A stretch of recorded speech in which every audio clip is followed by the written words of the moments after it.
شادی کے کئی سال بعد ابا اور بھائی اس کے گھر آ رہے تھے۔ وہ بہت خوش تھی۔ کئی پکوان تیار کیے تھے، مشروب بنائے تھے۔ خوشی سے پھولی نہیں سما رہی تھی۔ خدا خدا کر کے انتظار کی گھڑیاں ختم ہوئیں۔ وہ بڑے شوق سے ان کو ڈرائنگ روم میں لے کر آئی۔ باپ نے اس کے سر پر ہاتھ رکھا، بھائیوں نے بھی حال چال پوچھا۔ وہ جلدی سے ٹھنڈے مشروب لے آئی۔ نہ بیٹا، باپ نے دیکھتے ہی کہا، ہمارے خاندان میں بیٹیوں کے گھر کا پانی بھی حرام سمجھا جاتا ہے، اسے واپس لے جا۔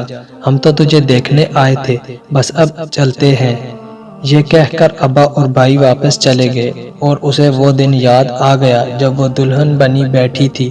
کمرے میں اس کی سہیلیاں خوش گپیوں میں مصروف اسے چھیڑ رہی تھی کہ ابا اور بھائی آ گئے تھے۔ دیکھ بیٹا، ابا نے اسے مخاطب ہو کر کہا تھا، ہمارے خاندان کی ریت ہے کہ شادی سے پہلے بیٹیاں اپنی جائیداد سے دستبرداری کرتی ہیں۔ لے بیٹا، تو بھی اس کاغذ پر سائن کر دے۔ اور پھر اس سے دستبرداری کے کاغذات پر دستخط کروا لیے گئے۔ اب وہ چپ چاپ کھڑی یہی سوچتی رہ گئی کہ یہ کیسی ریت ہے، کیسا رواج ہے کہ بیٹیوں کے گھر کا پانی پینا تو حرام ہے، پر ان کی جائیداد کا حصہ ہڑپ کرنا حلال ہے۔